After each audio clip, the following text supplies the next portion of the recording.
Hello, അലിയരിമ്പ്രാസ് dental clinic മേലാറ്റോ. ഇന്ന് ഞാൻ നിങ്ങളെ മുന്നിലെത്തിയിരിക്കുന്നത് why there is a universal norms. എന്തുകൊണ്ട് ഹെൽത്തിനകത്ത് അല്ലെങ്കിൽ ഡെന്റിസ്ട്രിയിൽ ഒരു യൂണിവേഴ്സൽ നോംസ് ഉണ്ട് എന്നത് നമുക്കറിയാം.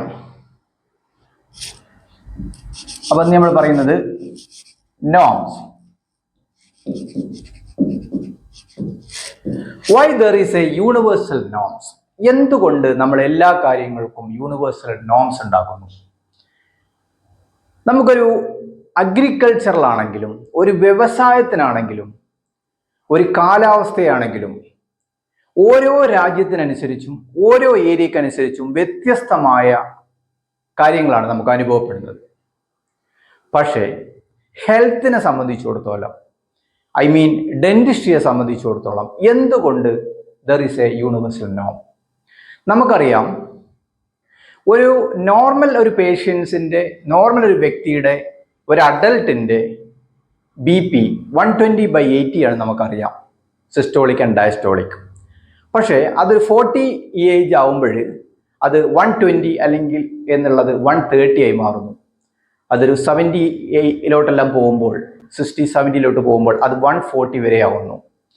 അപ്പൊ ഈ ഒരു വ്യത്യാസം എന്തുകൊണ്ട് നമ്മൾ കാലാവസ്ഥക്കനുസരിച്ച് ഏജിനനുസരിച്ച് വ്യത്യാസം വരുമ്പോൾ എന്തുകൊണ്ട് ഇത് ഓരോ സ്ഥലത്തിനനുസരിച്ച് മാറ്റം വരുന്നില്ല? അപ്പോൾ വളരെ പ്രധാനപ്പെട്ട ഒരു പോയിന്റാണ് ഞാൻ നിങ്ങളെ മുന്നോട്ട് വെക്കുന്നത്. നമ്മുടെ കേരളത്തിൽ അനുഭവപ്പെടുന്ന ഡെന്റൽ കംപ്ലൈന്റ് അല്ല നമ്മൾ മറ്റൊരു സംസ്ഥാനത്ത്, ഒരു പഞ്ചാബ് എന്ന് പറയുന്ന ഒരു സംസ്ഥാനത്ത് അനുഭവപ്പെടുന്നത്. അപ്പോൾ there is a aerial variation. അത് ഫുഡ് ഹാബിറ്റ് കൊണ്ടാവാം, ക്ലൈമറ്റ് കൊണ്ടാവാം. അങ്ങനെയാണെങ്കിൽ നമ്മുടെ കേരളത്തിനകത്ത് എക്സ്ക്ലൂസീവ്ലി മലബാർ ഏരിയ, ഈ ഏരിയയിൽ യൂഷ്വലായിട്ട് അനുഭവപ്പെടുന്ന ഡെന്റൽ കംപ്ലൈന്റുകൾ എന്താണ് എന്നും അതിനൊരു ശാശ്വതമായ പരിഹാരം എന്താണ് എന്നും ഞാൻ എൻ്റെ ഒരു അനുഭവം വെച്ചിട്ട് ഞാൻ നിങ്ങളെ മുന്നിലോട്ട് ഷെയർ ചെയ്യാണ്. ഞാൻ ഇങ്ങനെ ഷെയർ ചെയ്യാൻ കാരണം, നമുക്കറിയാം എല്ലാ ഹെൽത്തിനകത്തുള്ള നമ്മൾ മെഷർമെന്റും, നമ്മൾ ലാബ് മെഷർമെന്റും, നമ്മൾക്ക് നോംസ് എല്ലാം ബിൽഡിനനുസരിച്ച് മാറുന്നില്ല. ഒന്നുകൂടി വ്യക്തമാക്കി തരാം. ഇപ്പൊ ഫോർ എക്സാമ്പിൾ, ഒരു ഇന്ത്യൻ എന്ന് പറയുന്ന ഒരു ഇന്ത്യൻ സിറ്റിസന്റെ ഹെൽത്ത്, അവന്റെ ബോഡി ബിൽഡ്, അവന്റെ ഹൈറ്റ്, ഇതിനനുസരിച്ചായിരിക്കണം അവന്റെ എല്ലാ നോംസും. BP, ഷുഗർ ലെവൽ എല്ലാം വ്യത്യാസമാണ്.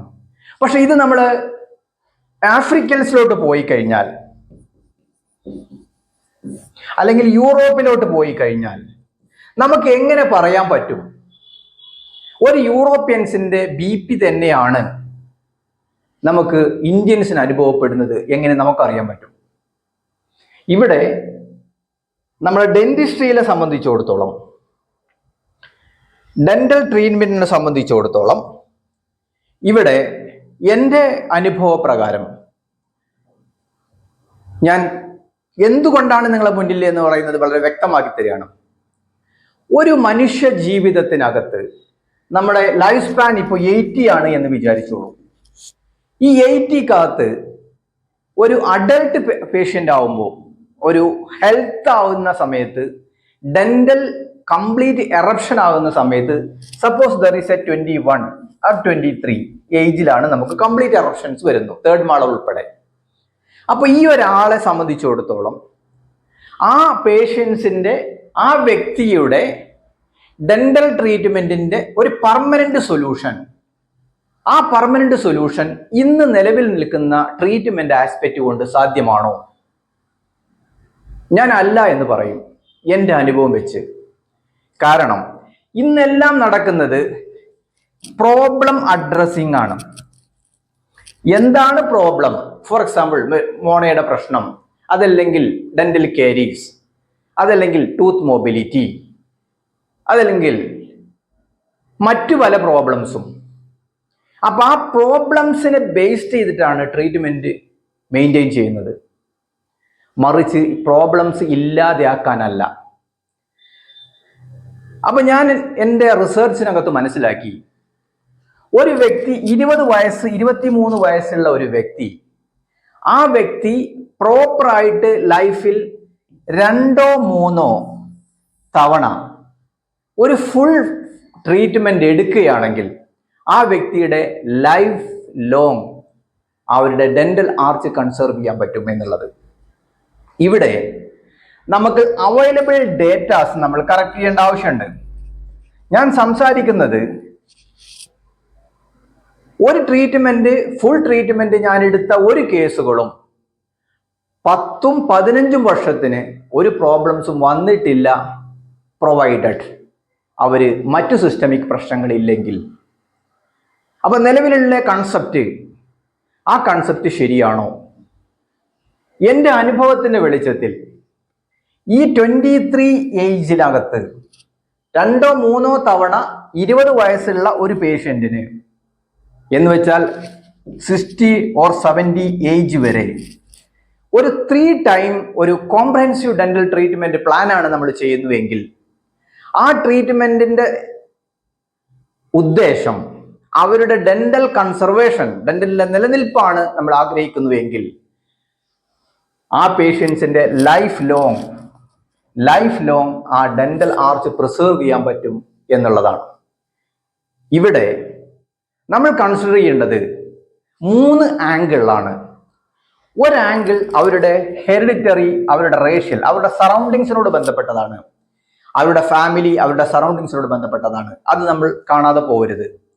രണ്ടാമത്തത് അവരുടെ പേഴ്സണൽ, വ്യക്തി സംബന്ധമായ ഡെന്റൽ അവയർനെസ് ആണ്, ചികിത്സയുടെ അവയർനെസ് ആണ്, ഡെന്റൽ ഹെൽത്തിന്റെ ഇമ്പോർട്ടൻസ് ആണ്. നമ്മൾ ഡേ ടു ഡേ നമ്മൾ എക്സസൈസ് ചെയ്യുന്നത് നമ്മൾ എന്തിനു വേണ്ടിയിട്ടാണ്?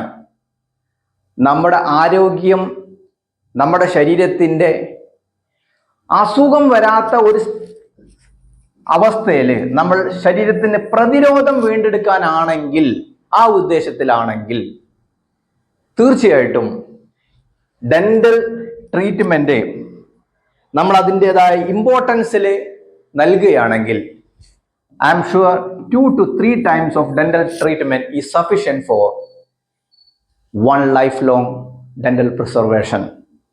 ഈ ഒരു കാര്യം ഞാൻ നിങ്ങളുടെ മുന്നിലോട്ട് എത്തിച്ചു തരാം.